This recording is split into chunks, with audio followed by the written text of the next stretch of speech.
Baiklah, kami kelompok 9 akan menjelaskan tentang materi pengendalian dan perencanaan, di mana terdapat 5 pembahasan, yaitu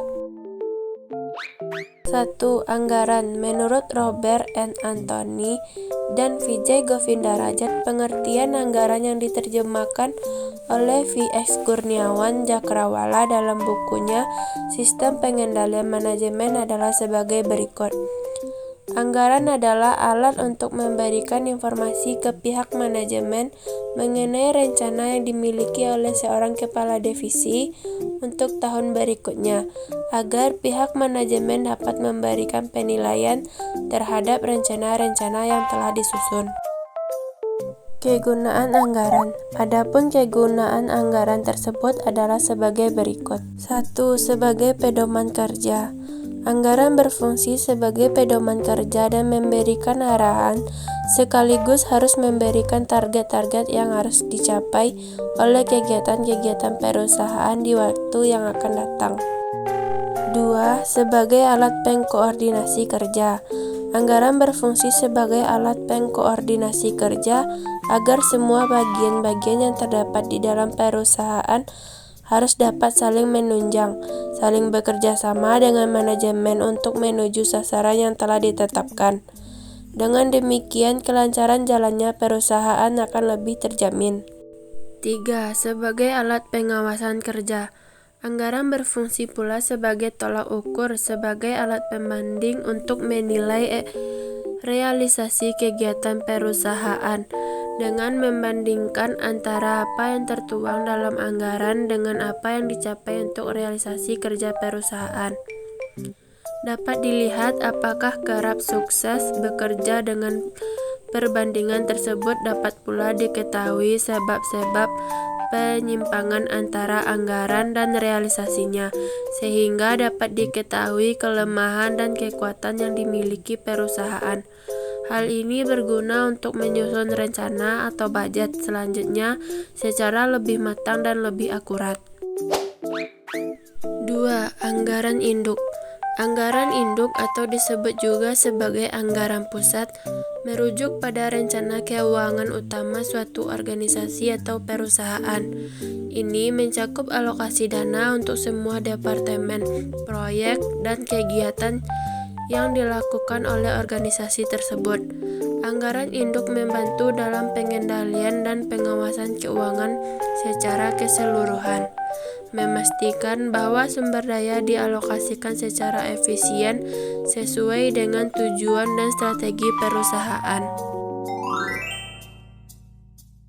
Sebagai contoh, sebuah perusahaan manufaktur dapat memiliki anggaran induk yang mencakup alokasi dana untuk departemen produksi, pemasaran, penelitian, dan pengembangan, keuangan, dan sumber daya manusia. Setiap departemen akan menerima bagian dari anggaran tersebut, yang kemudian akan digunakan untuk biaya operasional, gaji karyawan, pengembangan produk, pemasaran, dan aspek lain dari operasional perusahaan. Dengan anggaran induk, perusahaan dapat mengatur dan mengendalikan pengeluaran, serta memastikan bahwa sumber daya tersedia untuk mencapai tujuan strategisnya. Hal ini membantu manajemen membuat keputusan keuangan yang lebih terinformasi dan mengoptimalkan penggunaan dana. 3. Kegunaan anggaran untuk evaluasi kinerja. Anggaran dalam konteks evaluasi kinerja berperan sebagai alat pengukuran dan pemantauan pencapaian tujuan organisasi atau proyek. Dengan menyusun anggaran, suatu entitas dapat mengalokasikan sumber daya seperti waktu, uang, dan tenaga kerja secara efisien untuk mencapai target yang telah ditetapkan. Evaluasi kinerja dilakukan dengan membandingkan hasil yang dicapai dengan anggaran yang telah disusun, membantu mengidentifikasi deviasi dan memungkinkan perbaikan berkelanjutan untuk mencapai efektivitas dan efisiensi yang optimal.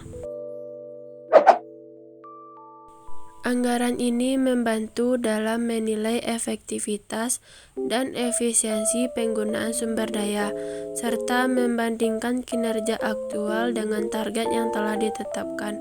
Dengan memantau anggaran evaluasi kinerja, organisasi dapat mengidentifikasi area yang perlu diperbaiki, mengalokasikan sumber daya secara optimal, dan meningkatkan proses manajerial untuk mencapai tujuan secara lebih efektif. Yang keempat, yaitu anggaran operasional. Anggaran operasional adalah rencana kerja perusahaan yang mencangkup semua kegiatan utama perusahaan dalam memperoleh pendapatan di dalam suatu periode tertentu. Anggaran operasional mencangkup anggaran pendapatan, anggaran biaya bahan baku, biaya tenaga kerja langsung, anggaran biaya overhead, biaya pemasaran, biaya administrasi dan umum, dan anggaran laba. Ruang lingkup anggaran operasional.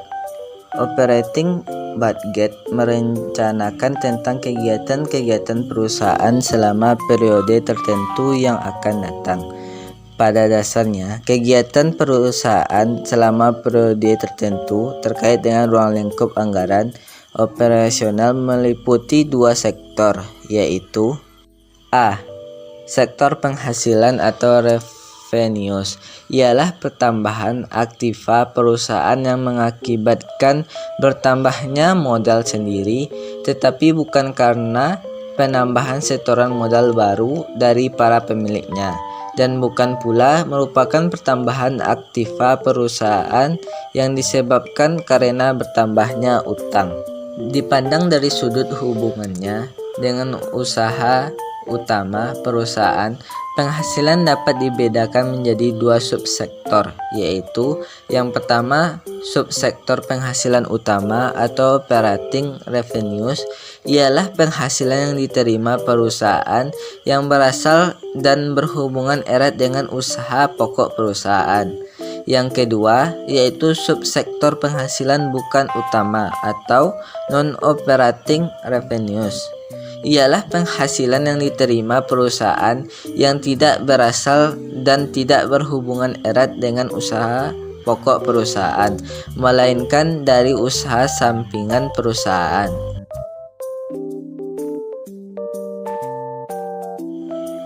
B. Sektor biaya atau expenses, ialah pengurangan aktiva perusahaan yang mengakibatkan berkurangnya modal sendiri, tetapi bukan karena pengurangan atau pengambilan modal oleh para pemiliknya, dan bukan pula merupakan pengurangan aktiva perusahaan yang disebabkan karena berkurangnya utang. 5. Anggaran berbasis aktivitas atau Activity Based Budgeting atau ABB adalah suatu metode perencanaan anggaran yang menitikberatkan pada pemahaman mendalam terhadap aktivitas operasional yang dilakukan oleh suatu organisasi atau perusahaan. Pendekatan ini mengakui bahwa tidak semua aktivitas berkontribusi secara proporsional terhadap pencapaian tujuan organisasi, dan oleh karena itu alokasi sumber daya harus dilakukan secara lebih akurat. Proses ABB dimulai dengan identifikasi seluruh aktivitas yang terlibat dalam operasional organisasi. Setelah itu, aktivitas tersebut diklarifikasikan berdasarkan urgensi dan relevansinya terhadap tujuan strategis perusahaan. Dengan menentukan prioritas ini, perusahaan dapat mengalokasikan sumber daya secara lebih efisien. Selain itu, ABB mempertimbangkan analisis biaya yang lebih rinci untuk setiap aktivitas. Dalam konteks ini, biaya tidak hanya dianggap sebagai beban tetap, melainkan dipilah berdasarkan aktivitas yang menghasilkan biaya tersebut.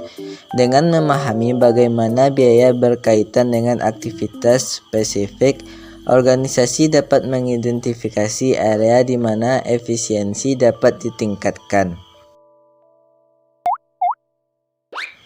Penerapan ABB memungkinkan perusahaan untuk mengembangkan anggaran yang lebih realistis dan relevan dengan tujuan strategis mereka.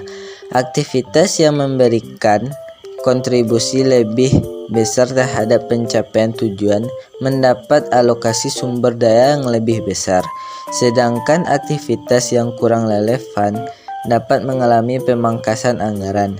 Dengan demikian, ABB membantu organisasi untuk fokus pada hal-hal yang benar-benar penting dan meningkatkan efisiensi penggunaan sumber daya.